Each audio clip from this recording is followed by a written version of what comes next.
a long night on duty. Officer Daniel Cole started his night shift at 10 o'clock. The city looked calm, but he knew the night could change very quickly. Streetlights shone on empty roads, and shops were closing one by one. Daniel put on his jacket, checked his radio, and got into his patrol car. At first, the night was quiet.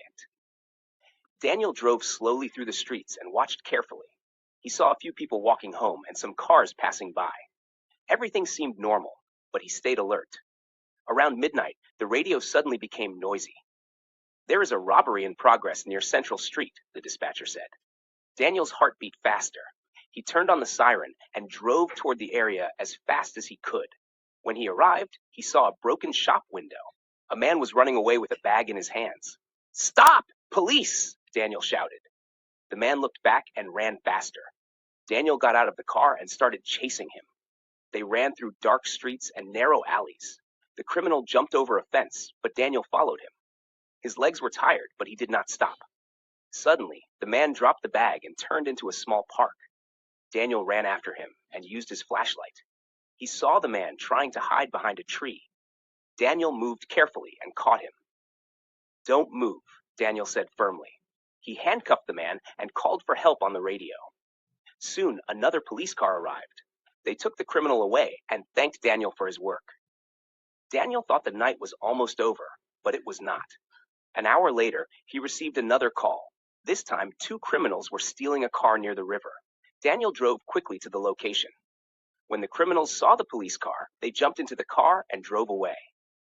Daniel followed them with his lights and siren on. The chase was fast and dangerous. The road near the river was long and empty. The criminals tried to escape by driving faster. They crossed a bridge and turned into small streets. Daniel spoke to the radio and gave their location. Other police cars joined the chase from different directions. The stolen car suddenly slowed down. One of the criminals opened the door and jumped out. He started running toward the river. Daniel stopped his car and ran after him. They ran along the riverbank, where the ground was wet and slippery. The criminal almost fell, but he kept running.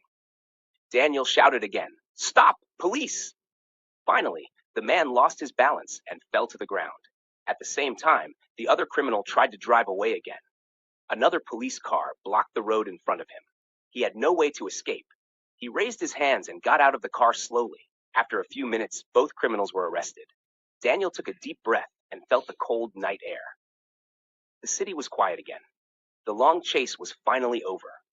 It was almost morning when Daniel returned to the police station. He felt tired, but also proud. He had protected the city and kept people safe. As the sun started to rise, Daniel knew his busy night was finally over.